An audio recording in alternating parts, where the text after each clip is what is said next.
live in a second.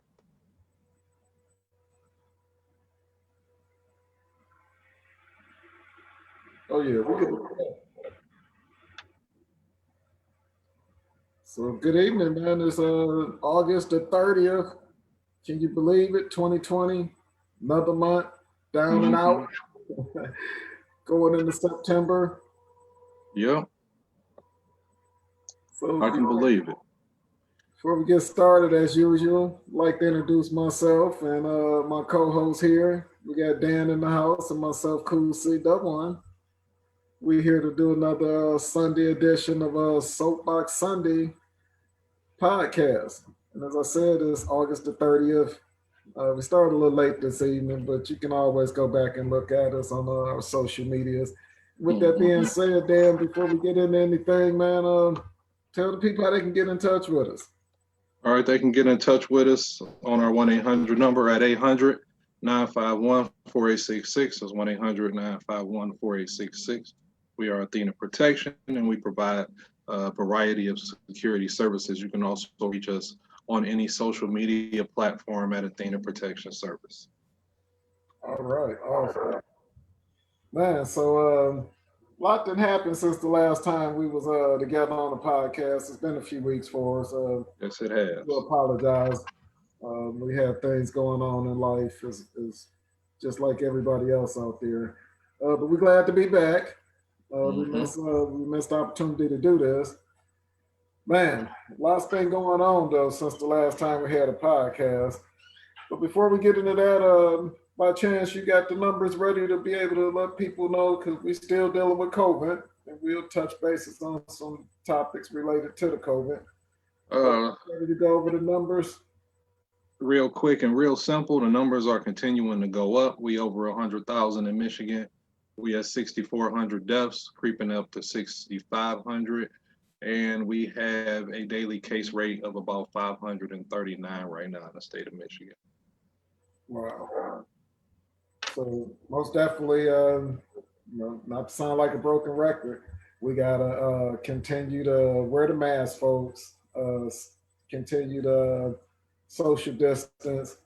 If you don't need to get together, I know it's summertime. It's just our natural instinct to get out and visit and do things. Been trying to keep that to a minimum. Recommend you continue to do it. It's tough, but we got to get a hand on this. So continue to stay. Definitely. Man, so that being said, what else you want to talk about this evening, man? Man, the Black Panther died. So I want to just jump off with that. Just my condolences to the family, the friends, and all the fans out there that love, Chadwick Boseman. Loved his movies. We all know with the Black Panther, we all got that experience a few years ago. He died of colon cancer, a 4-year battle. That was a little touching to me just because, my recent issues with cancer and my sister. So that was kind of hit home, kind of close for him to be dealing with that. And being a Black man and seeing another Black man as in my age group passing away from colon cancer, that's something that, I think we all got to stay on top of and, try to, keep our health in check as much as we can. Absolutely. And man, same here. Most definitely when I heard the news, actually my son told me about it. And he kept saying the guy from the Black Panther. When I realized what he was talking about, really devastated. And again, find out that it was colon cancer, a 4-year battle. And, people like, man, we wish we would have knew. And, I can understand and respect him, not wanting to go public with that, because that would have been the only thing that people would have wanted to talk about. And again, I respect that. What I will say is, and you can, back me on this. Us as Black men, we have to do our part and get the checkups. I personally have had colon screening, and now that there's ways to go about it that aren't as invasive, if I'm using that word correctly. So some of the things that people have been hesitant before about going through to get that testing done. There are other alternatives. Seek out your medical professionals and Right. test that with your physician. But you got to get it done, and we Mm-hmm. call this Soapbox Sundays. So I'm gonna get on here for just a second on the soapbox, but we got to continue to take our health serious, especially going into this fall season. We know that's typically cold and flu season. So with wearing the mask, keeping your hands clean, I think because we're so accustomed to wearing these masks, that may actually be a little more beneficial. But don't be ashamed or afraid to wear those masks in situations that maybe you wouldn't have worn them before. And I'm Mm-hmm. saying you have friends or family come through, you're trying to social distance, put the mask on, as much as possible. I know it sounds crazy, but anything will help. But that wasn't my point of getting on the soapbox to talk about Mm-hmm. that part of it. It was really to say, Right. hey, we need to, as black men, do a better job of going and getting checked out at the doctor. Get those Mm-hmm. annual physicals. Um, learn about your body. By the time you get to, one of my uncles told me this, when I turned 40, which was only a few years ago. Wink, wink. Um, he said, man, your body will really talk to you and tell you about yourself. And I thought I understood what he meant when he said that, but I didn't. So I'll just go through it real brief and quick. Things you used to eat, you can't eat anymore. Things you used to drink and how you drink and party and do things, you can't do that anymore. And I think as we get older, we get into this mode where we feel like, hey, I still feel good. We damn sure look good. No, that's never the problem. But we have this false sense of security that we just okay. Mm-hmm. We're not going to the doctor because we're not feeling anything. Maybe we get a headache every now and then, and you don't think much of it because it comes and it goes. You think it's just the stress of life. You know, Things start happening to you and you don't understand it, or you just overlook it. And you can't continue to do that as you get older. Us as black men, we can't continue to do that. And I'll say anybody, but most definitely with the amount of high blood pressure, Mm-hmm. diabetes, and things of that nature. And I say this all the time, as crazy as it sounds, a lot of these things can be avoided by um, keeping up on your dental hygiene. Because if you think about it, any and everything that goes on in your body, for the most part, comes in through your mouth. The things we eat, breathe in, and so forth. And us as black men, we're known to have a dental condition called periodontitis, and I'm probably pronouncing that wrong again. We're not Mm-hmm. physicians on the show, but it's a condition that causes us to lose gum line. So you'll see older black men, the teeth look like they super long. It's not that the gum is just starting to rot away due to plaque, and plaque is basically what you get in between your teeth for not being able to properly floss. Right. And usually going to the dentist, they say every 6 months. I personally go every 4 months, so I go 3 times a year instead of twice. But keep your teeth clean and keep the health up. So that was my Right. soapbox for that. I hate to turn talking about the unfortunate passing of my man, the Black Panther, Chad Boseman. Mm-hmm. But you know, let's take that one bit if you can and get an appointment, get in there and check your eyes too. But most definitely, the sad reality is you can't eat a Whopper with a side of fries and go lay down and go to sleep no more. Any of y'all out there, if you're doing that, stop it. But Right. you can't eat that 18-ounce ribeye no more when you go to your favorite steak restaurant. You might want to take that bad boy down to a 12-ounce. And I know that Mm-hmm. sounds crazy. I love steak, man. I miss steak, but hey, we have to do things to continue to be healthy and get checked out, guys. Please do that. Mm-hmm. Man, we talked about Chadwick, and we Mm-hmm. also unfortunately lost Cliff Robinson, which those of us here in Yeah. Detroit Portland Trail Blazers. remember him doing a short stint here with us in Detroit. He actually left the year before the Pistons won the championship in 2004. He was Mm-hmm. here 2001 to 2003, if I'm not mistaken. And I just always, he was a decent basketball player, but even more, when we meet these celebrities or get the chance to meet these athletes and, celebrities in person, sometimes, your fandom about them or your excitement about their character or how they play the sport that you enjoy or whatever. And when you meet them in person, it don't always go as you would anticipate, because you find out just like yourself, these people are human beings and they had their good and their bad days. And I've heard Well, stories about many of, celebrities who people said they were SOB or a-hole because they didn't mm-hmm. acknowledge them like they would have anticipated at the time. But I had a chance to meet Cliff Robinson, and only even though it was in a bar, and it was actually after the Pistons won the 2004 championship, Mm-hmm. uh, the bar that they were celebrating at, I actually was at it, and he came in. And with everything that was going on, people coming up to him and being excited, about obviously the championship, but just being around NBA guys and the way he interacted with, just a bunch of Detroit Piston fans that stood out to me, and I thought that was awesome that he was like that at the time where he could easily just slid into where the VIP setup was and party Mm-hmm. with up a notch people that were at that event. Obviously, he hung out with everybody, so I thought that Right. was cool. And he was with James Evans. We've had many conversations with him. Mm-hmm. He was on the team back in the day with Isaiah and those guys. So Right. it's definitely big ups to James Edwards, another great guy. But Mm-hmm.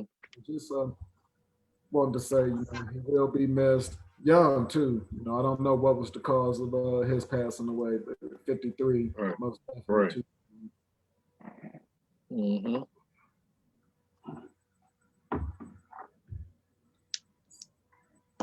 So what else we gonna talk about today, man? Well, we got to talk about Kenosha, Wisconsin, and Oh man, Jacob Blake, uh, man that was shot in his back 7 times by police officers on the scene. It's a ton of information out there, conflicting and otherwise, about what was going on that day. Um, the family stated he was breaking up a fight between two women. The police say that they got a call from his girlfriend, ex-girlfriend. I don't know what exactly she is, but um, they got a call from her saying that he was there and he should not have been there. So the police show up, and according to multiple news sources, uh, the police instantly get into an altercation with him, and there was a fist fight that breaks out, according to witnesses on some of the media channels, that the officers assaulted him before they tased him. And then after that take place, that's when we see the video kick in, and we see them pointing guns at him and him walking around the car and then opening his door and ultimately getting shot in the back 7 times by one of those officers. Um, he admitted he had a knife in his possession. Um, Officer said that he had it in his left hand and he wouldn't drop it. Uh, but there's also conflicting stories about that, because the other people that was on the scene said that he didn't have any knife in his hand at the time when they were pointing the weapons at him. So, but it's hard to see on the video. We don't get a lot out of the video except for the initial altercation we see on the other side of the car. Then we see him open that door, and then we see him get shot in his back 7 times. right. Um, And I'm sorry to interrupt Go ahead. you. Go ahead. Go ahead. So, couple of things here. Actually, just one thing. You talked about, and thanks for that. For anybody out there, that wanted to get any more details on it. As you said, the video came in. Quite a bit had happened before that. Mm-hmm. And I'll say that I still don't understand what the fuck they got to do with shooting that man in the back 7 times, whether he had a knife on him or not. You know, it was, at my count, at least 4, if not 5 officers there. And unless he was throwing knives like a ninja, you know, they could have continued to use, you know, not deadly force to subdue this suspect. You know, and I'm not even Hmm. going to talk about the comparisons when we see, you know, videos on TV of other people that didn't, you know, great bodily, you know, deadly force wasn't used to subdue people who had weapons. Even tried attacking the officers. At no point was he trying to attack anyone in the video. The video shows exactly what happened in regards to him getting shot 7 times. And I can tell you that, you know, I don't feel like they had the right to decide that it was time for them to determine that this man was guilty. And they most definitely can't tell me that their life was in jeopardy at that point. They knew who he was. Uh, Based off of the information you're saying, someone had called. They're talking about previous Hmm. charges or things that were on his record. So they knew who this was, probably knew where they could get him. And if I'm not mistaken, there were children in the car. Yeah, he had his kids in the car, 3 kids, if Talk I'm not about, mistaken. and I mean, even if, you know, and let, you know, let me just, you know, even if you made a mistake and your gun went off and you shot him once, and you was gonna say, well, it was a mistake in the heat of the battle, you know, but your gun don't make a mistake and go off 7 times. And why you would think that you need 7 shots to stop this man from getting in his car or going to grab whatever he was gonna grab? Really? You know, you never seen anything. So again, I don't want to, you know, get too frustrated. You know, that's, you know, obviously as we continue to talk about this and talk about some of Right. the other reactions on it. But I just don't feel like that was justifiable for the reaction to be that.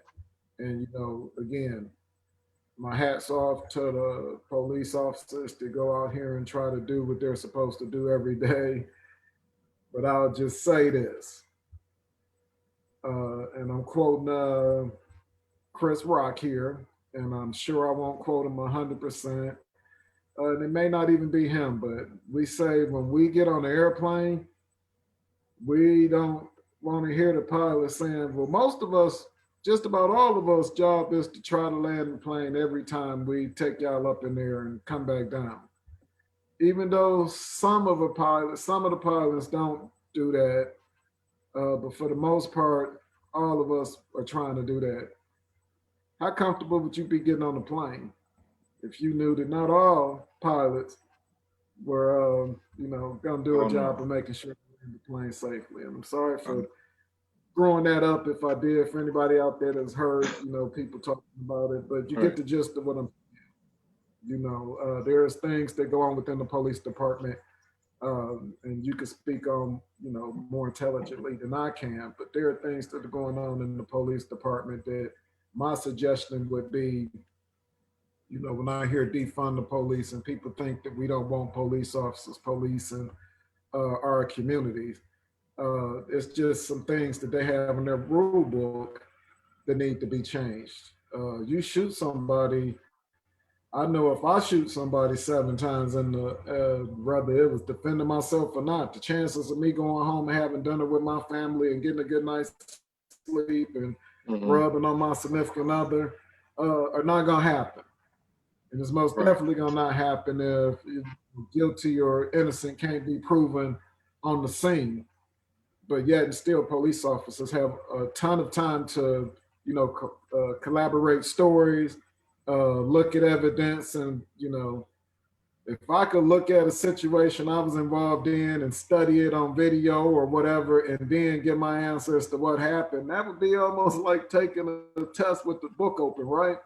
You know, so that's Somewhat. the outrage that I think is enough is enough. We can't continue to let the police police themselves, That's which just a part of it. That's just a part of it. So I talked to a bunch of officers about this, and most of them are in agreement that you we all know you can't shoot a guy in the back. That's Tennessee versus Gardner. We taught that you can't do that. And it ain't like he was a fleeing felon, which is what the law is about. I mean, he was walking to his car door. I mean, I think, just from a police standpoint, they got to do a better job at putting hands on him if he was as dangerous as they believed him to be. It was enough of them, at that moment to take control of him. Now, this is not about to sound good, but this is the absolute truth. If you, he didn't appear in the video to be, aggressive towards the officers at all, but if you are getting arrested, like if I tell you you're under arrest and you start not complying, then that's when I'm gonna start giving you options. And that's what the police are supposed to do. It's our way of de-escalating the situation. So the option is you can cooperate or you can not cooperate. But the end of the discussion is you going to jail. So you can go unhurt or you can go hurt, and that's the choice you give people. And if he decided that he wanted to be defiant, then they should have put his face in the ground. It should have just been physical. They should have grabbed him and put him on the ground. And that's what officers are taught to do. You give options where he can come peacefully or it could not be peaceful. And he saw he was outnumbered. He saw his kids was there. I think all of those things were probably going through his mind, and it didn't appear that he had a death wish. You know what I mean? So I don't know I can't speak for the officers or their level of threat or what they might have thought he had in the car. He should have never got to that car door. And that's where I'm coming from with it. If you police him properly, he don't get to that car door. He's arrested right there on the other side of the car. Exactly. But It and almost then looked like some kids trying to, take control of the situation. He was dragging him by a tank top. He and was in able that to move situation, holding his everybody t-shirt. don't need to have a gun out. If you Exactly. feel like if y'all need to take him down that bad, we got one person who's the shooter and other people to control him.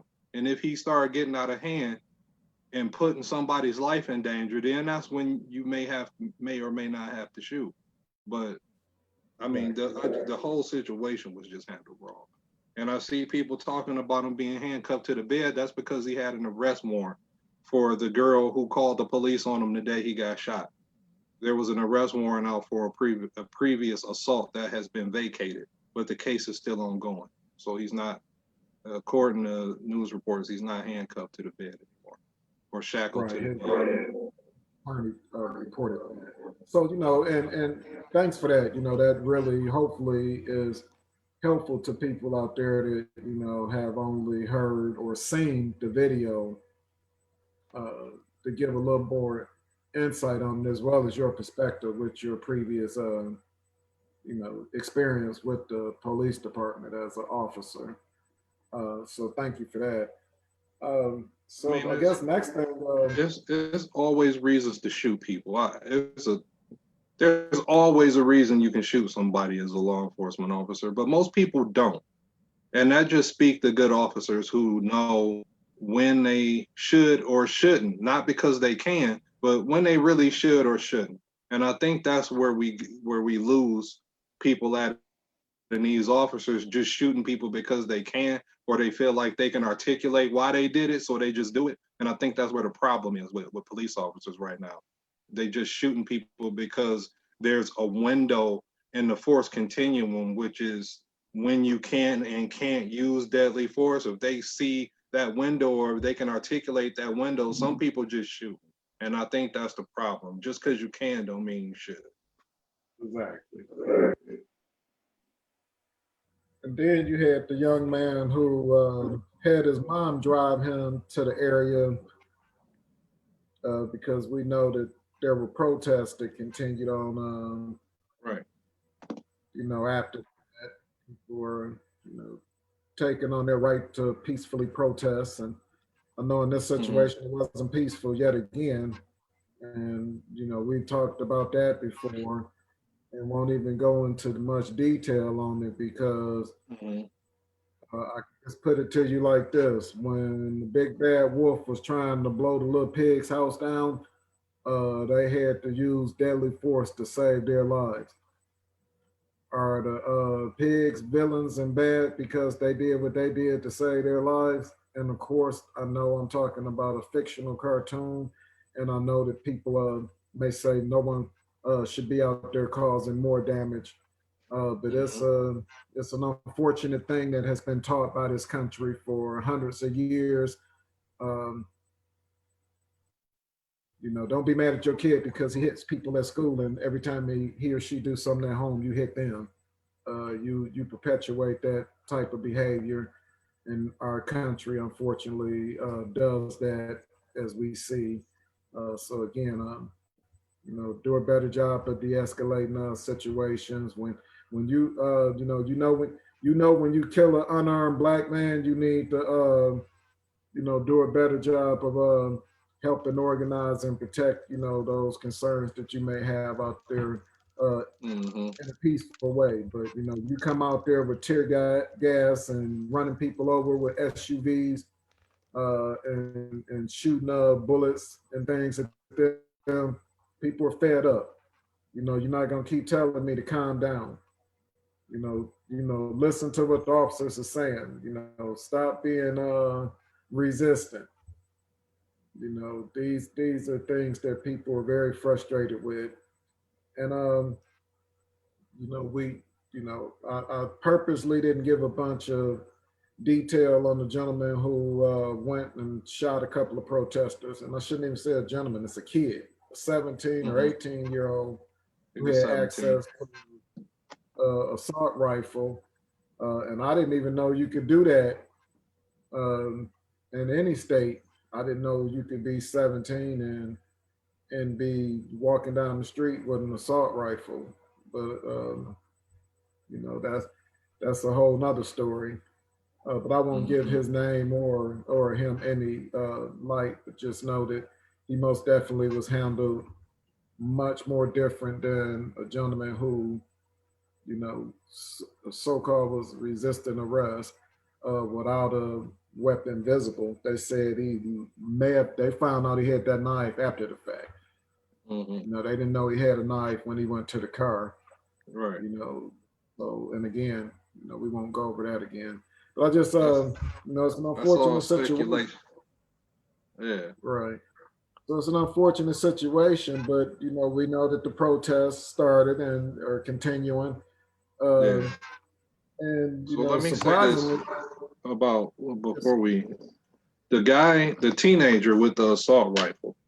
Before the video starts, he had already shot somebody before the video start, which is why there were people chasing him in the first place. Which I don't know what sparked the initial shooting. I don't know if anybody knows that. If anybody know that, let us know because I haven't saw what set off the initial shooting before the video starts. So that's when people started to chase him uh, to try to catch him, which is crazy because he had an assault rifle and it was unarmed people trying to stop this guy from doing something to somebody else. And he falls down, and that's when we see the video start to take place. And you hear people yelling, "What happened?" And they said he shot somebody at the gas station. And then that's when we see the three people get shot by him on the ground. And then we see him get up, and we see people yelling to the police, he just shot three people. And he has his hands up, he has an assault rifle across his chest, and he walked right by the police. They didn't stop him, they didn't question him, nothing happened. So I think that was another spark that pissed people off. When you got black people, for little minor things getting killed, and they're telling the police, "Hey, this guy just killed somebody," and he just walked right by him. And then he went back to Illinois and then was arrested the next day or the day after that on murder which is charges. unbelievable. So he's Unbelievable. arrested for murder right now. Right.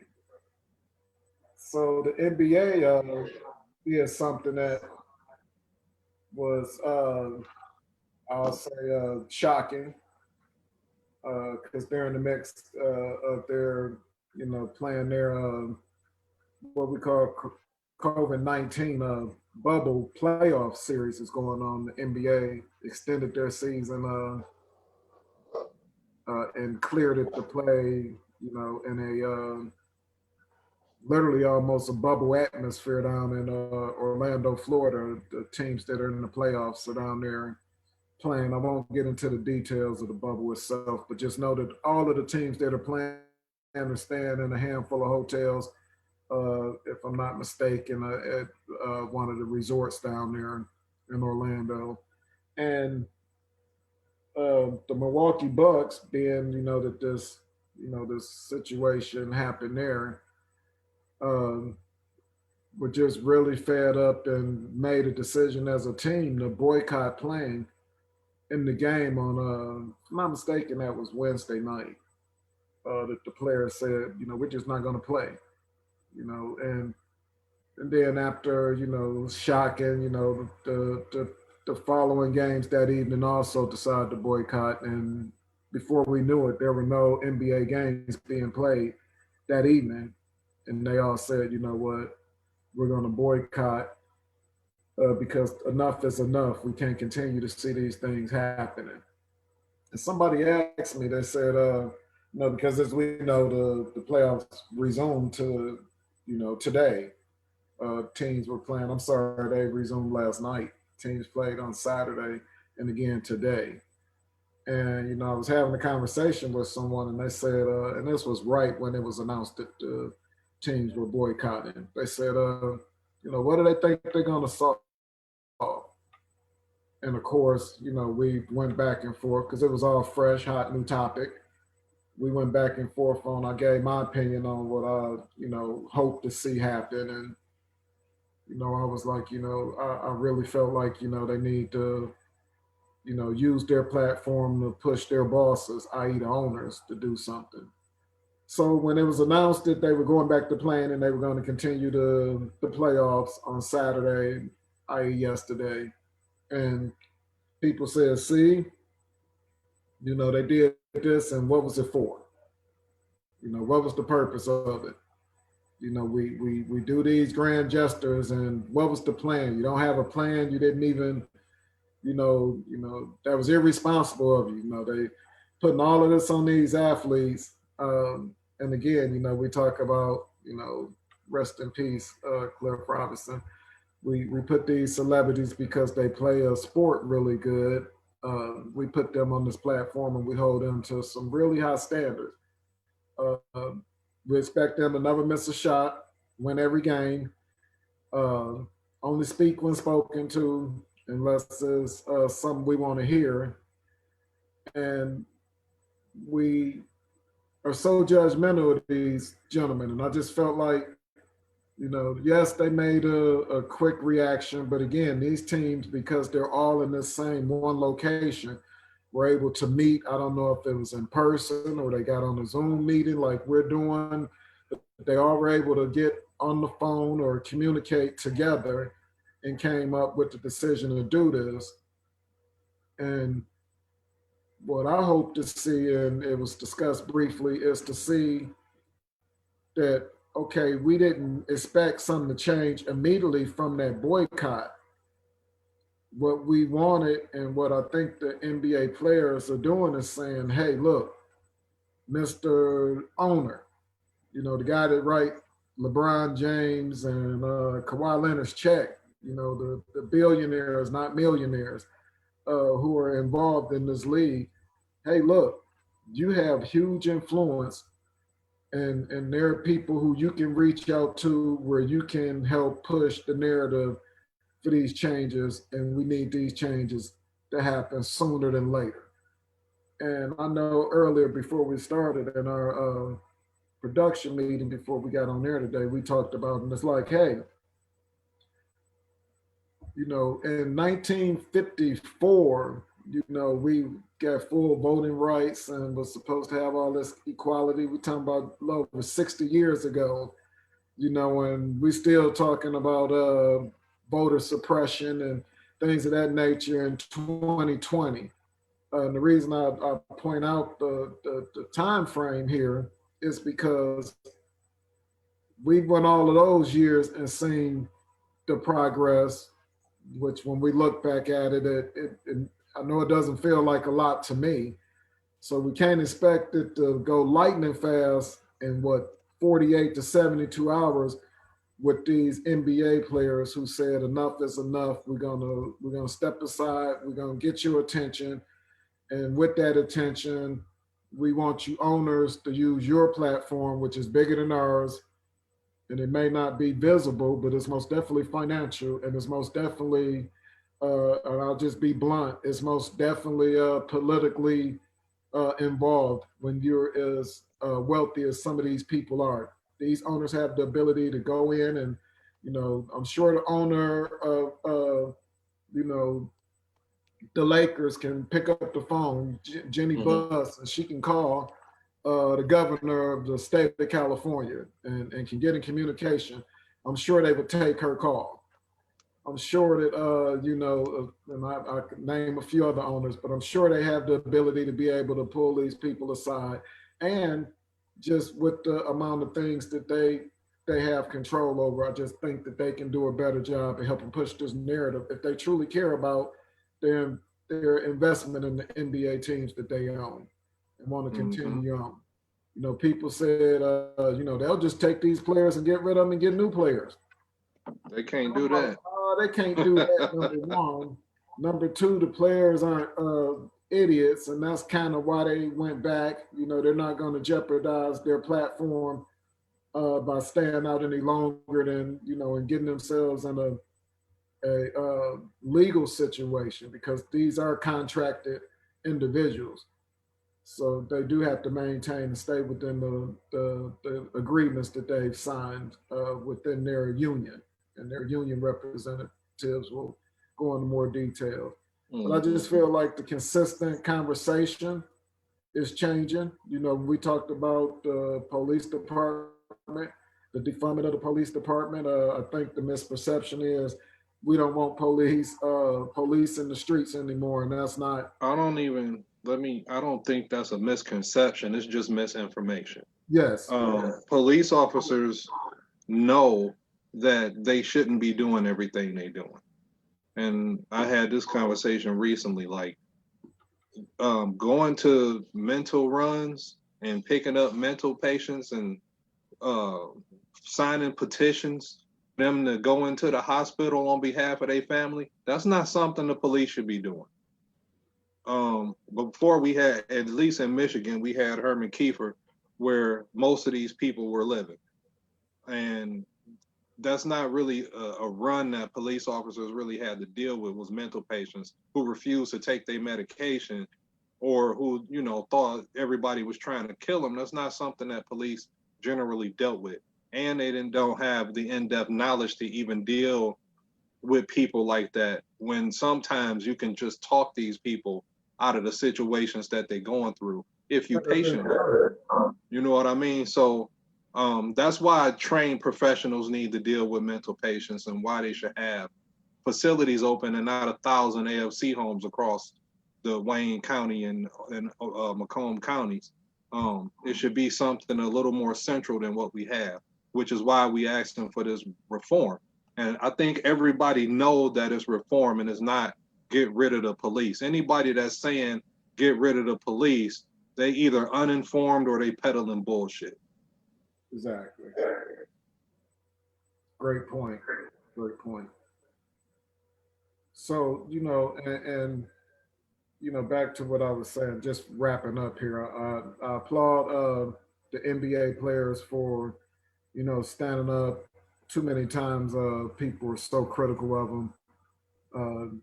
We had hockey, which we know is, just be honest, it's, high 90+%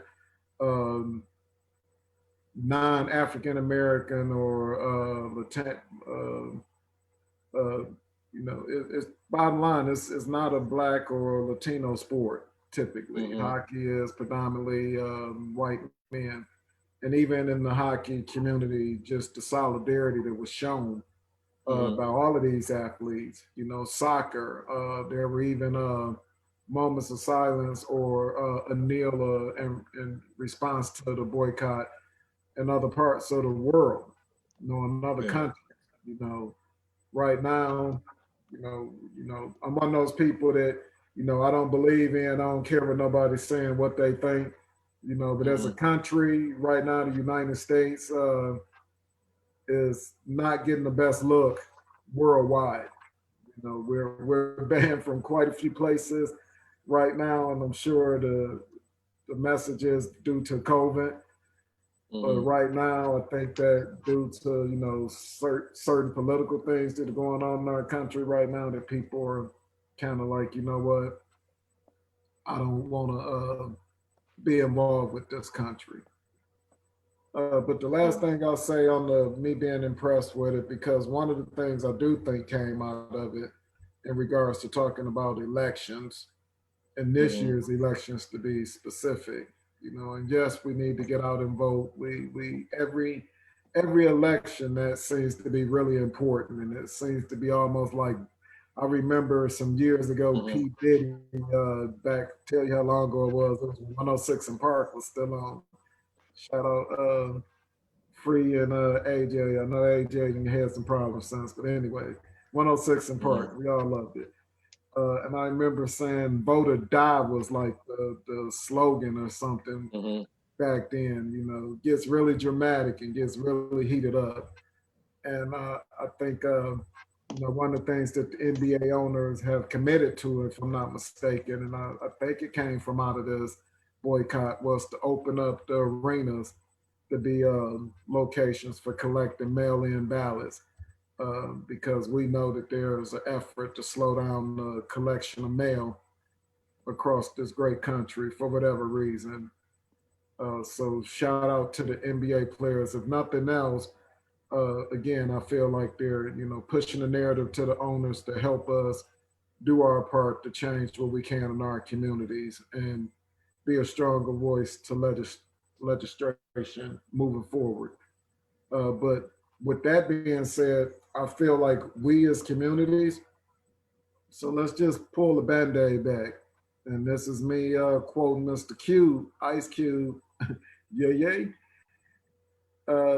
He's bringing up some valid points. We let's say that the election go how we know the NBA right now, the players obviously pushing to get the current administration out of there. That seems to be the blatantly obvious thing going on. The NBA is, collectively, not everybody, and that's the thing. Rich owners, I'm sure, is more of them that are Republican than not. Right. And for the players to hold their feet to the fire, to be interesting. But I think what needs to happen is, regardless who's in office, come 2021 January, we in the Black community need to continue to demand equality. Because right now, I think there's a huge fear and there's a huge misunderstanding in this country as to what it is that's trying to be accomplished.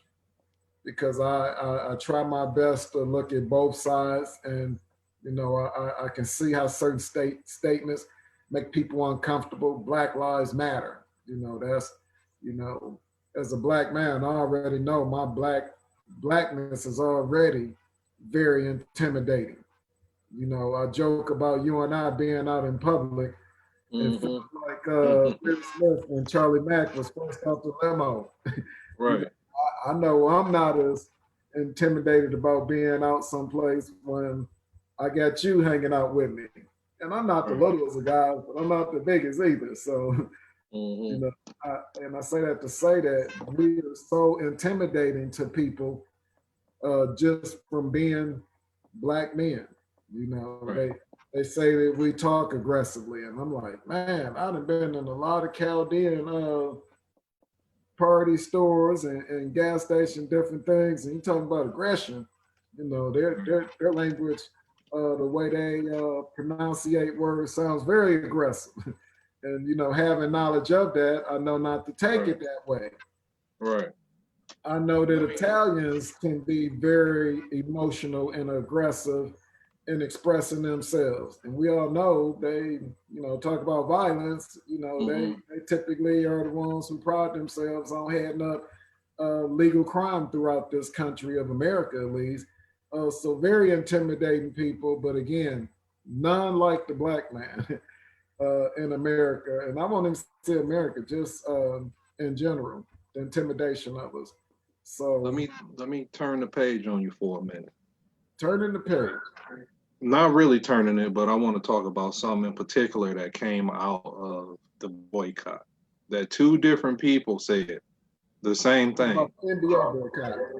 The NBA boycott. Okay. Robert Ory, who was known as Big Shot Bob, was being interviewed, and he made the statement that he his sons every day, and he talked to them about police encounters and coming back home, and he made the statement, if they take one of mine, then I'm taking them out. And Ricky Smiley made the same statement that if the police kill his daughter or any of his kids, he is definitely going to kill that officer. And because he's so fed up and he's so tired of what's going on. So I'm gonna ask you, as a father of a young black teen, what is your position, or how do you feel with about statements like that? When people feel like that, if you kill mine, then I got to kill yours. That eye for an eye mentality towards the police and what's been going on. Wow, that's a great question, and most definitely not a, turn, but we just driving deeper down this road. So Hmm. love that question. So my son just got his first car, and as a teenager, typically getting a car, that's a huge excitement. As a parent, and me, being a single parent, and my son lives with me, and I'm responsible for, his getting to and from, basically wherever it is he has to go. And I'm gonna answer this question. I'm not gonna skip the question, but just giving you Hmm. understanding when I talk about the current situation, because this is so relevant for me, literally in the last week and a half. So my son got a car, and his mom sat him down, and she had the conversation about you know the one we always have to have when we talk Hmm. about how to interact with the authorities and whatnot. His mom, most definitely in his life, but she felt obligated to have that conversation. I've had that conversation with him. So, Hmm. that's multiple people that have had the conversation about how you need to interact with the authorities when you get pulled over, what you can and can't do. And we all know that, countless times we've heard that, other people don't have to have this conversation with their kids. So had that conversation. And then the reality sits in this current climate that we're in.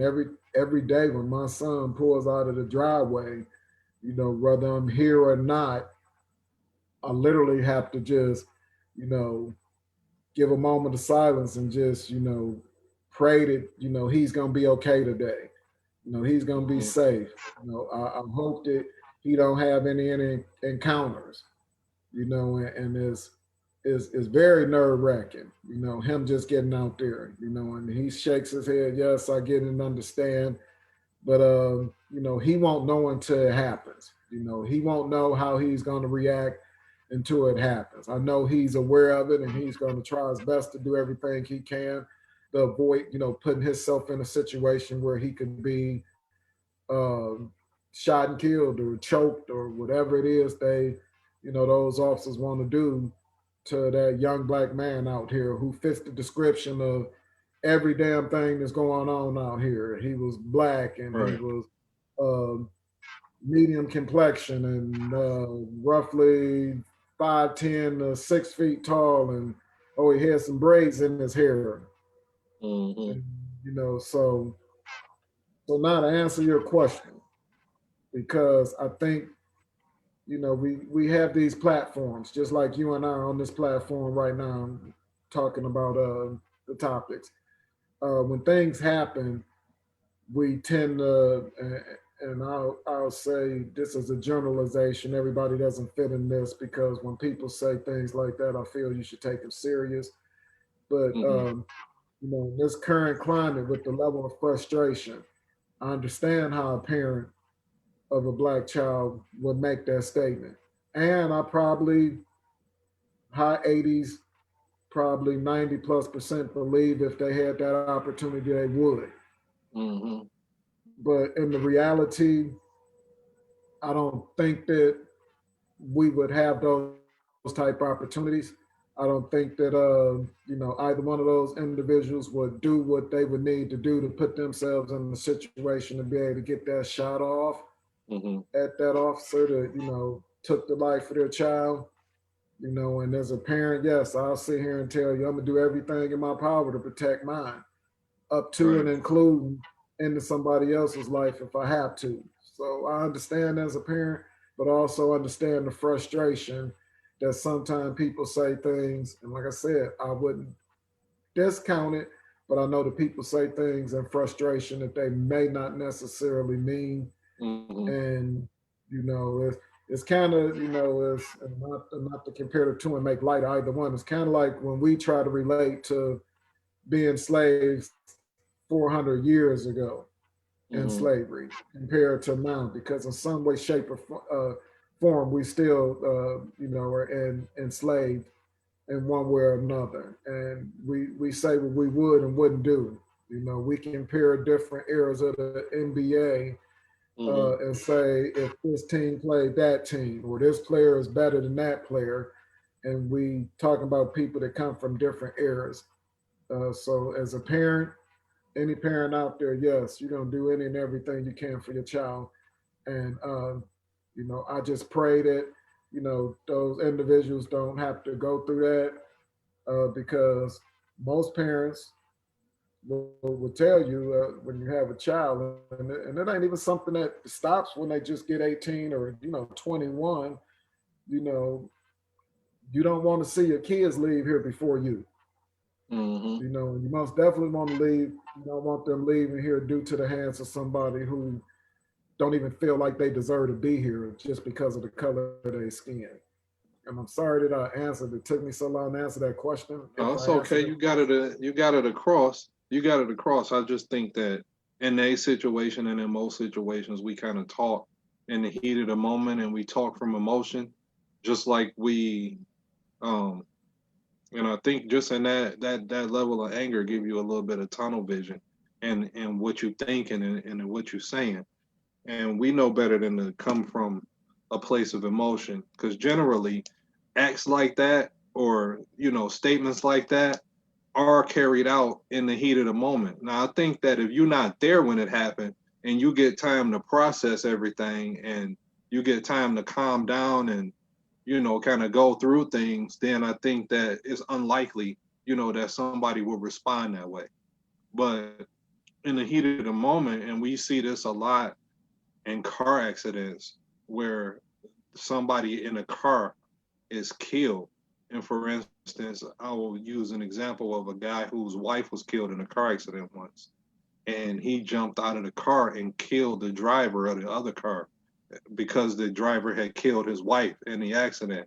I think that in the spur of the moment, we can do anything absolutely. if we angered enough. But I think that if we got time to process things and time to, evaluate the situation and go through, what happened, I think that, we won't respond in the severe manner that they were talking about responding. And I think that those were like heat of the moment type situations just because they are so fed up with what's going on.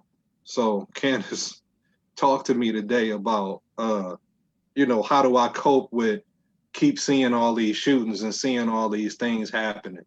And she was getting on my nerves because, I'm not a therapist. Like, I don't know how to tell people how to cope with something. You know what I'm saying? Like, Yeah. that ain't my job. Like, and she was like intentionally making me think about what I would do, which I didn't feel like doing at the moment. I'm like, just tell me, you know, how do you get people to cope? Like, I don't know how to get people to cope. My cope mechanism used to be alcohol. Like, when I would deal with dead bodies all the time on the police department, or people being shot, or, being in a bunch of different stressful situations, we used to just drink. That's how we dealt with the problem, which, they called, damn, I can't think of what, um, there was something I can't think of what we used to call it, but we would go in the parking lot, choir practice, that's what we called it. We would go in the parking lot and talk about what we dealt with. And in the course of that conversation, it was a lot of alcohol involved. Okay. And um, hopefully people are not dealing with their problems with alcohol right now, and coping with seeing all this stuff online. My plea would be for people to talk about what's going on, kind of like we talking about, what's happening. I asked you a question, you kind of processed it, and you went through a process. You didn't just answer me, you kind of went through everything you think about on a day-to-day basis, and how you pray for them, and how you love them, how you want them to come home, how you want them to be safe. And we just had a conversation about that in front of everybody, but that's what we did. We kind of talked about a situation. Okay. To I think that's the best medicine that we can do, is to always be in conversation with each other about how we feeling and what we think about what's going on, instead of going to a vice that could not benefit us in the long run. I mean, may it be drugs, may it be alcohol, may it be sex, or whatever the case may be, where people get their fixes to deal with their problems. Great point. And I was going to add too. I know Ricky Smiley has other children. Right. So when we make those type of statements, and you kill mine, I'm gonna kill yours. If you've got other obligations, other loved ones that you want Mm-hmm. to continue to protect and raise and be there for, you can't do that if you go and do that and have to Mm-hmm. get locked up. And I know it's easier said than done. Listen, folks out Right. there who listens to us, we're not saying let's not be realistic. But one of the things I can tell you I've learned in my little short time I've been here on this earth is I try my best to think about what I say and how I react to everything. And so sometimes it may take a little longer to get to my response, but it's because I'm always thinking about what I say and what I do. Mm-hmm. And it's just something that I've done it, for years. I've been in management, working for, a multitude of companies, and, having direct reports who overseen, different people. They had, multiple people that reported to them, and they in turn answered to me. So I had a lot of people at different stages of my career that had the analogy I used to use is, it's like we're in a fishbowl. So in my retail experiences in big box retail, you would be in the store, you the manager, you got assistant managers, department supervisors, and then you got your employees. And then you have people in key roles throughout the store to help you maintain, in your bookkeeping and all of these things. And I used to tell people all the time that, as a sales employee, imagine yourself being in a fish bowl or a fish tank, not a bowl, and you're a Mm-hmm. goldfish. And there's a goldfish, it's like 200 of y'all in there. All goldfish, same colors. Some may have something a little different about them. If you studied it, one might have a little black spot on it or something, blah, blah, blah. But if it's 200 goldfish in this tank, you just see goldfish. Nothing standing out. They all swim the same. Don't, nothing's really different about it, right? Well, then you take department supervisors and you put them in the tank. Well, there's only about 20 of them. They're all the same for the most part. Some might be, every now and then one of them might swim a little faster than other, but it's only 10, 20 of them. So you can kind of look at them and you can see, that, yeah, some of these are a little different than others. And then you got, and again, I'm just breaking down, and this could be any place. This could be your rank, I'm talking about from, you know, higher ups to the everydays. So fast forward, you got your what we call assistant management crew, and that's usually a much smaller amount of people. And I'm thinking back to my big box retail days, roughly 5 to maybe 7 individuals that would hold that position. So now we went from 200 down to 20, down to now 5 to 7. Now you got a tank with 5 to 7 fish in it. Everybody's looking at this tank. Well, it's 5 to 7 fish. You can look at every one and see the difference between every one of them. It's a lot easier to spot which one is faster, which one is slower. All of these things are much more visually easy to point out. Then you've got what's called a general manager, store manager, whatever the title is, that one head honcho. And you put them in a tank. When you're looking at that tank, everybody can see any and everything that's going on with that one fish in that tank. So I say all this to say that people have an obligation when you have people who look at you, i.e., store manager, parent, head of a household, captain of a or coach of a team, whatever it is. People are looking at those individuals and they're looking at them and they're holding them to a different standard. So as a parent, I have to remember that my situation, I have my one son, I have 2 older step kids. I've taken on them and I consider them to be my own because we spend so much time together. But they're much older now, out here living life, even have a grandbaby now, about to be 2. But I say this to say that, as the thinker that I say that I am before I usually engage in something, I think about what my role is over and beyond being that protector. Because I also got to be that provider. So when people make these comments, it's kind of like in our community, people make a comment like, oh, I'll blow that motherfucker up. And one time, just in the middle of having a conversation with it was a female, and she was upset with a boyfriend, and she said she was going over there and blowing up his house. Now we know that making a comment like that on the internet or in certain places will cause you a ton of, scrutiny. You may even be locked up, and you can't say stuff like that. Right. And in the heat of that battle, because she was really upset, I said, you gonna blow his house up? She was like, yes, tonight. I said, well, walk me through how you gonna do that. Cause I know your ass don't have no explosives. Right. And you don't have any experience with explosives. Don't think you were in the military or, took any advanced classes. How are you gonna blow this individual's house up? And she's like, shut up, you know what I mean? I said, no, let's dig into it. I understand you're upset. And of course, my goal was to get her to think about the bold statements that she was making and understanding that, you probably shouldn't make these right now because this man's house do catch on fire. Gonna be the first suspect, i.e., that young lady we talked about not even 2 months ago trying to blow up that man's Jeep. No, she did blow it up, blew her face up in the process.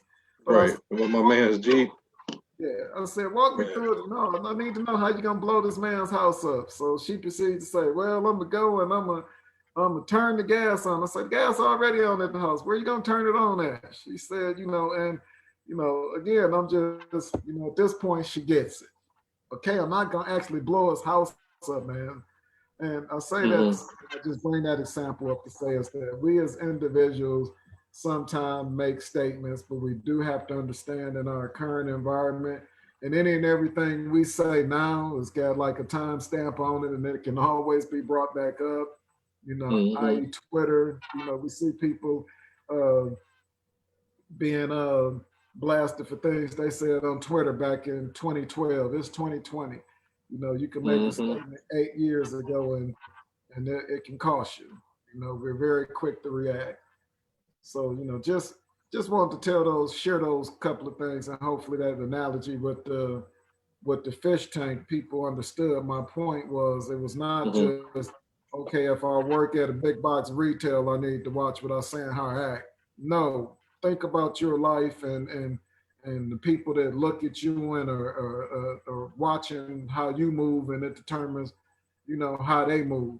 You know, that, again, that could be you as a parent with your kids. You know, if Mm-hmm. you know, like I said, you know, we had the audacity to be upset when little Timmy goes to school, and every time somebody don't let him play with a toy, they do something wrong, he knocked the shit out of him. But when he do something wrong at home, he gets hit. Mm-hmm. You know, so you train those behaviors, and there's a lot of things Right. that in society we have to do better. You know, you made a great example. You know, choir. I'm sorry, what was it? Choir practice. Choir Choir practice practice. after a stressful evening, especially if it involved, murder or violence. You know, I can't imagine some of the things that you had to. Well, I can imagine what you had to see, unfortunately, Mm-hmm. in that role, and even also going over to other countries and being involved in, defending the country abroad. But we just have to understand that we can't just always say what's on our mind at that time. And when people Right. do that, the flip side, I guess, would be is we have to be a little more compassionate with those emotions and be a little more understanding. You know, right now these emotions are raw. But I'll be honest with you, man. I've been very concerned about the direction that we're going in as a country. And Okay. because people are making statements like that, and people who you wouldn't normally, anticipate those statements from. It's, When I think about Ricky Bobby, I still think about him being the Lil Daryl. crackhead Santa Claus and I Oh, got the next. Can't yeah. picture him breaking a Right. bread. But I'm a father. I understand that raw emotion. Mm-hmm. Keep in mind that, if I'm not mistaken, his youngest daughter was just involved in a shooting, and Yeah, she got shot, and he he said he recovered. looking for him. Right. Yeah. So most definitely dealing with somebody who's got a lot of Mm-hmm. built up frustrations and anger, and and then a word we don't use enough in our community, probably a little bit of fear. He's scared for, Right. he had it happen. He's seen it. He had Mm-hmm. his daughter. Mm-hmm. We all can't, don't want to have to even imagine Right. happen. So yeah, that's great question, and hopefully people can really, you know, be a little more understanding when people make comments like that. Mm-hmm. But I would still take it serious. I What would. parents? Yeah. Mm-hmm. Especially if it's something in the heat of the moment, I would definitely take it serious. And I think the last thing I want to kind of talk about is what I see a lot on the internet involving voting and involving, um, what's going on with a lot of misinformation that's online. Um, please check the source of where you're getting your information from when you're passing information or sharing information. And then there's this push. I don't know where it's coming from. I see some people talking about it. They smart black folks. They gonna save their vote. Saving your vote is suppressing your vote. So if you think saving your vote is gonna get you anything in this world, it's just gonna get you not counted. That's all it's gonna get you. Also, these ridiculous um, things asking of the president or asking of Joe Biden in particular about reparations and transforming police and black communities. Joe Biden can't do everything for you. He's the president. Presidents have a particular role, and I'm not going after anybody in particular. This has been multiple things that I've saw online, but Joe Biden can't get you reparations. Joe Biden alone cannot change police departments around the country. Those are congressional issues when we're talking about federal dollars. Anything that you want with federal dollars comes from the Congress. They have to make that law. They control the purse. So that and you wanting like local laws changed, then that comes from local officials. And that's something that we have to be uh, in unison on as far as what we want that change to look like as a community. So I would say to get with organizations that are already fighting that fight, or if you want to start your own, that would be great too. To do any kind of particular change, that would be good. I have a book here that I would recommend for reading. And this book is called PowerNomics. This book is called PowerNomics. It's written by Dr. Claud Anderson. This book is about changing the landscape of the Black community. That's what it's about. It talk about the depth and magnitude of the socioeconomic of Black people in America. It talk about group politics. It talks about group economics. It talks about school reform, the importance of community, and why we should work together in our communities. All of these things are kind of laid out in this book by Dr. Anderson, where we can sit down and talk and improve the conditions where we live at. So I would encourage everybody to get a copy of the book. It's called PowerNomics, the National Plan to Empower Black America. And it just takes a hardcore look at where we are and where we need to be. Great point. Something that you said, and I think the challenge that we have is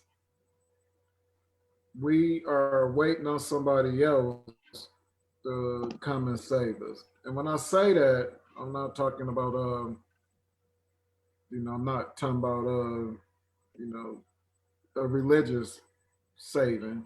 Mm-hmm. I think in general, people, they want somebody to come up with the solution. People don't have a solution, and the people who think they have a solution don't think that their voice is big enough to get the solution out there. We most definitely do need to continue the education and having a dialogue. Example, you point out that book. Um, but for individuals who like, man, I ain't about to read no book. I'm not about to, listen to Mm-hmm. this or do that. And they maybe not even think about it like that. So I'm sorry, I shouldn't even use that as the example. But people, you know, not, and I'm not shaming them, but people don't want to put in the work to educate themselves on what we can do better. And again, the challenge is how can we make this simpler? And I feel like us putting this platform out here is most definitely one way, educating and talk about things, but we have to change the thought process of thinking, like you said, that a president, because the president can only do so much. I hear people say all the time, Barack as the president didn't do nothing for us, and I'll disagree. Politically, there are so many things that the average individual don't even understand as far as what a president can and can't do. We see what we consider to be the clown show from the current administration, and it's because they're finding out that there's things that they can and can't do. Mm-hmm. And the reason they're having as much trouble as they've had over these past 3.5, almost 4 years now, is because they tried to do it anyway. Our Mm-hmm. country is set up with a constitution, and there's laws and things that have to be followed. And people have to really, unfortunately, stop sticking your head up your ass and thinking that somebody else is going to come save you and then complain about it. So, like you started off this with, is people who say I'm gonna hold my vote, again, is no different than the statement that Ricky Smiley made. I believe you. I believe you will not go and vote. I have no doubt that you won't do that. But I can tell you that that frustration, um, I would just say, hey, I get it. We can't just vote for somebody and then not hold them accountable. You know, and we say, how do we hold them accountable? We, you know, every election, I can spit it out verbatim. You know, we got to start at the local level, and we got to do this, and we got to do that. Um, you know, what we've got to do is try to educate and put platforms out there, and we have to, within that education, we have to make it relevant to the people who need to hear it the most. And the current way of going about it hasn't worked. Mm-hmm. And it's not going to work that way. Just when we talk about, and I think we talked about it on the not think we did talk about it on the previous podcast about how the different your baby boomers, millennials, the Mm-hmm. generation X and Z, whatever it was. My apologies, I don't remember the breakdown of it from the previous Mm-hmm. podcast. But individuals like you and myself, for example, we think totally different from somebody that's 21 who's had the right to vote now. This, you know, at 21, this is probably to be the first time they'll vote for a president, but they don't have a clue or understanding as to what their vote means or how do they, you know, incite change in their communities. Mm-hmm. And that's where we have to start, you know, putting the focus. The focus has to be how do we create the change in the community for people who typically fall into that. I'm gonna hold my vote, or I'm tired of seeing what I've seen to this point. I have no faith in our government as a whole. Right. I think we got to get an understanding. Like you got to know what each branch of government is for, what those branches do, who your representatives are, what their responsibilities are, and then you can hold them accountable for what they're supposed to be doing for you because they are there for you. And that's why they work so hard to get your vote or to suppress your vote so that they can win. So either way, you know, we have to have an understanding of how the government works and how it breaks down, and then we got to be in unity. I mean, we cannot speak as individuals when we're talking about making change. It got to be um, a group effort. It got to be a group effort. Totally agree with you. Totally agree with you on that. And you know, couldn't have said it any better. But again, I just think that we have to find ways to get those. We have to change the narrative on it. You know, we have to, you know, because it's so easy for us to say, yeah, stay on these devices all day anyway. You know, get an education. You know, you and I talk via the devices one Hmm. day. I think it was last weekend. We were having a conversation via text, and we were talking about investing. And you know, you shared some sites with me, and I talked about you know what I was trying to accomplish and so forth. And you know, we had that discussion, and you know, I in turn turned around and had that same discussion with my son. It was like, Hmm. you know, he's going through a lot right now. You know, getting ready to do his senior year of high school. Virtual school starts in the morning. They'll, you know, have class via the internet, kind of like we're Okay. doing now.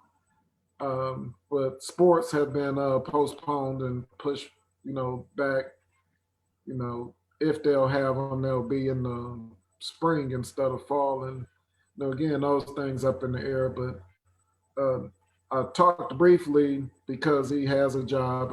As I said, he has a vehicle now, and you know, Hmm. he made the statement, I need to consistently make money so I can consistently keep my car moving. He understands that that's his responsibility. His parents, you know, his parents, his mom and myself, you know, we raised and understand, you know, you got to do that. But I talked briefly to him, and you know, just I keep reiterating, you know, you have to invest. You have to save. You have to start off saving as a young person. You know, I wasn't taught how to do that.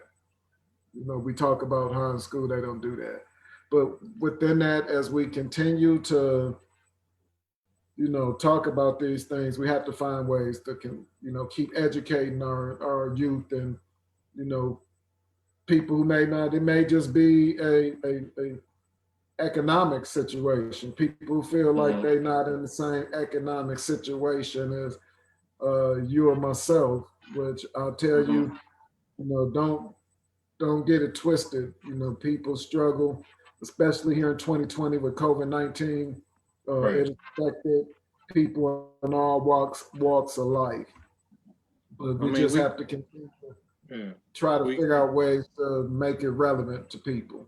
we got to start somewhere, Yep. and building wealth is a process. And I'm a student of finance. I study. Not that I went to school for it, but I legitimately read a bunch of books and I study what successful people do and how they make their money and how they save their money. And one of those things is, and just to be brief, our expenses should be 30% of our take home income. And if you are not there, then start working to get there if you can. And that's just one of the small things to start off with is if you make a certain dollar amount, your expenses should be around the 30% mark. And the rest of that money should be savings and investing. So start there. If you don't know anything about stocks, buy or invest in companies that you know are good. Um, Facebook is good. Coca-Cola is good. Apple stock will split tomorrow. The stock will be $125. It was $500 last week. If you think Apple is going to sit at 125, you're sadly mistaken. So there's things that you can do or invest in. If you don't have the money to put the 125 on Apple, if you got Robinhood, you can buy a quarter of a share or however much of the share that you can afford until you got the whole share. Or you can invest in an ETF, which will have different companies inside of it, something similar to like a mutual fund. And then like a ARKK or ARKW or something like that. And you can put your money into things that got those companies in it that you like. So there's ways that you can start. You just have to be interested enough in your own future to get there. So, but that's a personal goal for people. You have to want to make money and you have to want to do better. And if you don't want to do better and you want to keep getting what you keep getting what you're getting, keep doing what you're doing. And we sitting here trying to tell you how to get it. If you keep choosing not to do it, then that's on you. Right. And I think So we have to start those conversations younger. yeah. I know in my community, I don't think those conversations start enough when you're young. Hmm. People have the greatest intentions all the time, but the follow through is the challenge. And I Right. think that's the biggest thing because, like you said, you mentioned the one company where you know yes, you want to invest in Apple stock, but you Right. see that the stock is $500. Well, hell, I'm not getting ready to buy no $500 stock. I don't have Right. $500. Well, Right. do you have $75? Because maybe you can buy an eighth of it. You know, you can break it down like it's you can buy a quarter of it. It's like Or drugs. Treat that stock like an eight I ball. wasn't gonna go there, but damn, he was in my head. But it's just funny. That's why I said eighth. But anyway, it's it's conversations that you have to make it relevant to the individuals, most definitely, and unfortunately, that's our biggest challenge is doing what we said we was gonna do. If people could do that, it probably wouldn't be a health facility Hmm. open, and they most definitely wouldn't boom every year in January like they do.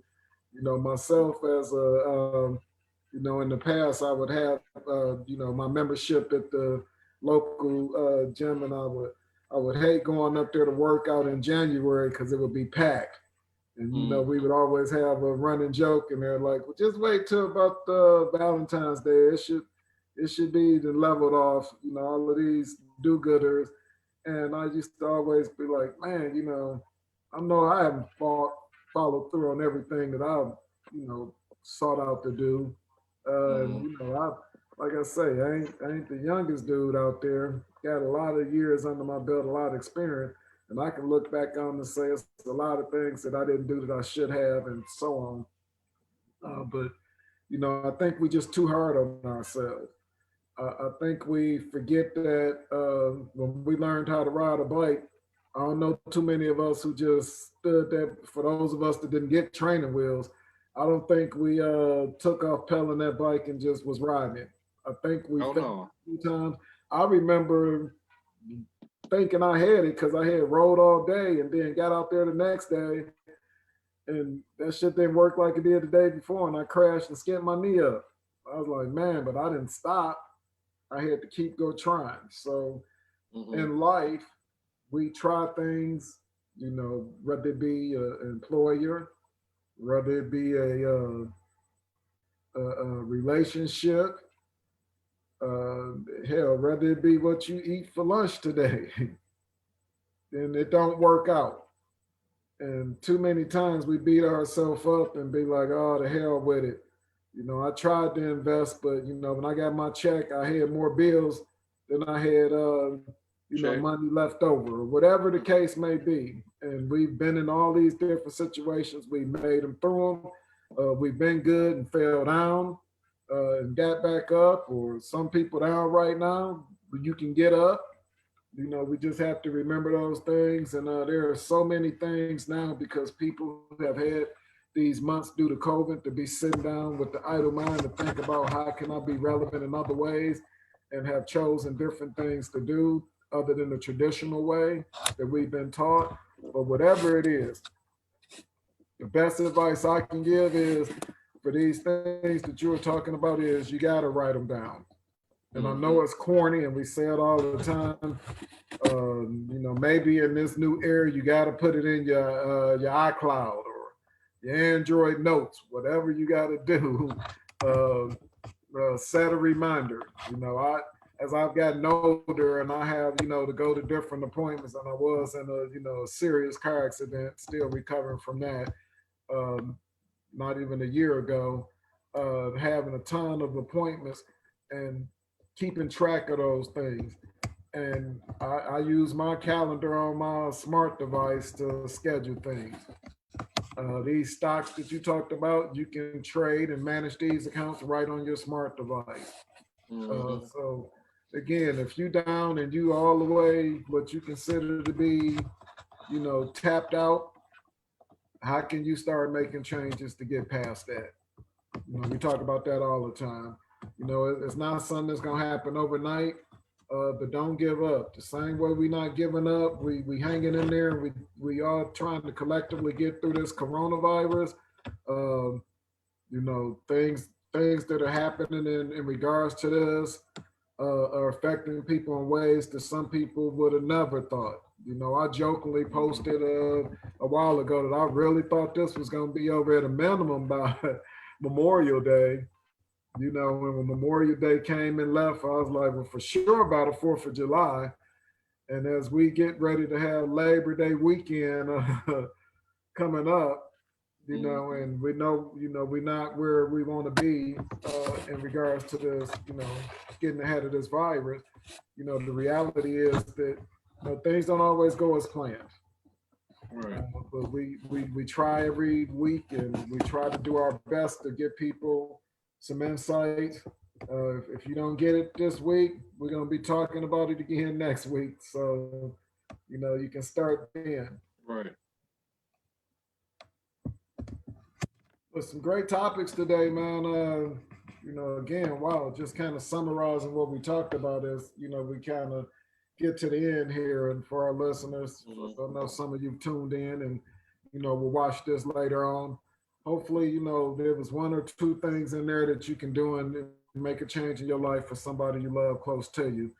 But we talked about the unfortunate passing away of the Black Panther star, or most famously known because he had a ton of work that he did a great Mm-hmm. job in, the the movie 42 was a favorite of mine before the Black Panther, and Yeah. other movies as well that he's been involved in. If I'm not mistaken, the James Brown story, Hmm. so on and so forth. So we lost a great actor, not to minimize, that we also lost another. We lost a basketball player that, NBA player that had some time here in Detroit. And then we got into the protest and the most recent police brutality in Wisconsin, and how that affected not only uh, the NBA but other sports that stood together in solidarity and said, you know what, we are not gonna do this right now. Things have to change, and I know we talked about how we didn't think that some people didn't think that anything was going to change from that. And I just say that, yes, it's going to continue to take time.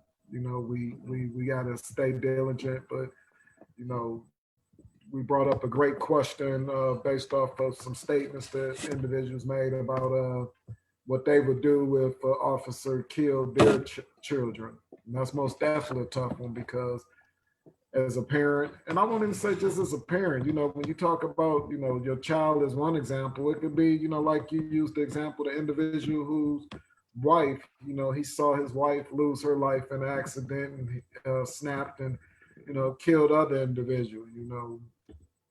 We don't really want to see those type of things happen, but we understand it. It's what we call in the heat of the passion. And then, we always talk about health and us in the Black community, how we need to continue to do a better job of getting checkups on a regular basis, and listening to your body. Us as Black men, as you start to get a little older, I'll say 40. It used to be 50. I'll say 40. You need to really start communicating and know the history of your family. Talk to you if you have your grandmother, or talk to your mother or your father. If you have those opportunities, get a little bit of history on your family, because that can be important too.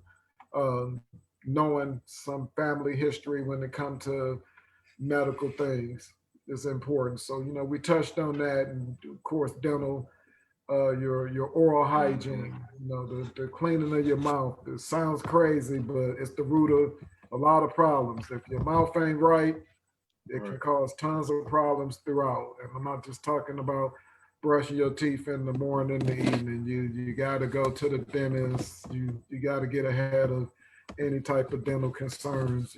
Cavities, Hmm. plaque buildup, and things of that nature. So we talked about that too. And last but not least, we always talk about how are you going to put yourself in a better financial situation? Do you have a plan? And we give some examples on that. And not to say the double back, I'm sorry. Last but not least, we talk about voting.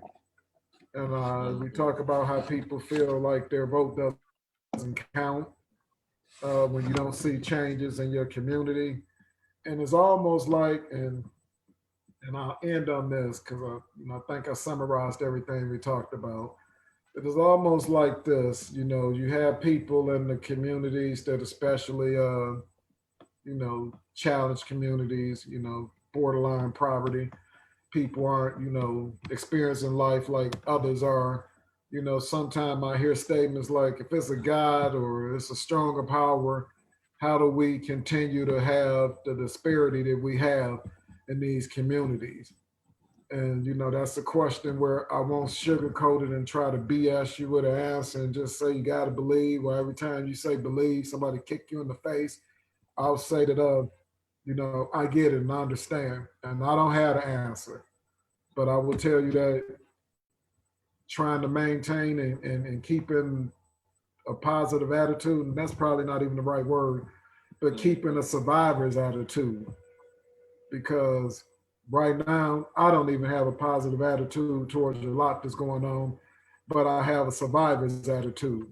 And I tell people right now, shit ain't happy. It ain't fun.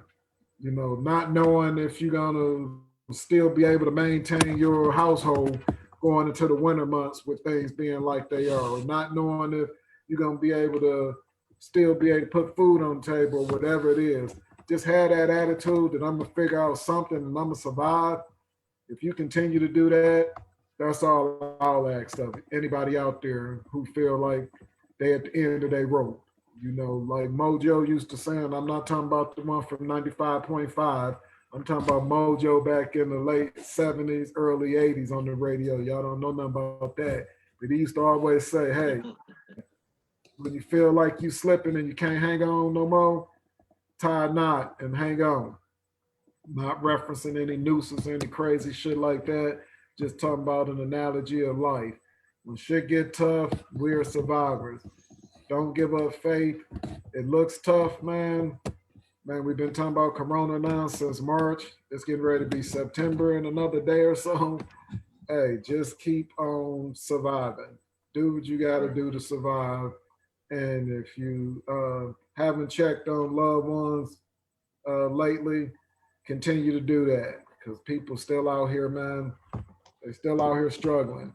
Don't think that just because we got so many other distractions that we don't have people out here that are still struggling. Check on your friends and your loved ones, make sure they are all right. And if you not, know that you're a survivor and don't be afraid. We talked about it before. Don't be afraid to reach out to somebody. If you don't feel like you have somebody, look on our website under Athena Protection or Athena Foundation. We've got some sites that you can, or some numbers you can reach out, get some help. You know, it's some of it, most of it is free. Don't cost you a thing. So, you know, that's my real soapbox for today. Thank you guys for listening and giving me that time at the end to, you know, summarize and talk about that. Appreciate it. All right. I have no soapbox at the end. My only thing is check out the book, PowerNomics. Dr. Claud Anderson. It's a good read. If you got the time, it's a very good read. It'll educate you on some things about the Black community and how to move forward. As always, thank everybody for listening. I see some people got cut off. They couldn't get back in. We will have a video posted in its entirety for everybody to see, and we'll also be on YouTube as well. So just thank everybody for listening that watches on YouTube or watches on Facebook. It's always appreciated. Thank you for any feedback that you give us, and I hope everybody have a good week moving forward. Hey, okay. Hey, and you looking for some side money, get in touch with us. We've got some things we've personally been involved in to make some extra money out there. Easy opportunities. Get in touch with us. They even got some bonus money for new people to sign up and get out there. And guess what, guys? It's not a pyramid scheme. It's legitimate ways for you to make extra money. And I'm talking about up to $20 to $25 an hour. So get with us if you're looking to get an extra job or you know a part-time gig to make a little bit of money. Christmas is what about 120 days away right now, give or take. For those of you that you know want to try to prepare or you know want to get into a good I guess say routine going into the new year with you know pushing yourself and taking care of whatever financial burdens you may have. So get at us on that as well. Reach out to us in any of our social platforms. We'll give you that information on how you can make up to $25 an hour. And it's full or part time. Work your own hours. Again, I promise it's not a pyramid scheme. You don't have to sign anybody else up to get paid. All you got to do is have a passion to get out here. So let us know. Hey, man, as usual, good to see you. Thank you. And to our listeners, man, we appreciate you so much. The amount of people that are tuning in, I know we can get long-winded and sometimes it may not seem like we really have anything to say, but trust me, we out here, we giving knowledge. If you walk away from here with one thing, hopefully, you know, we was able to give you that, and we appreciate it. So thank you again. Yeah. Everybody take care. All right. We're here. Hey, Shay, I see you came in late. We'll see you next time. And hit that like button for us. We appreciate it. Like and share. Thank you. All right.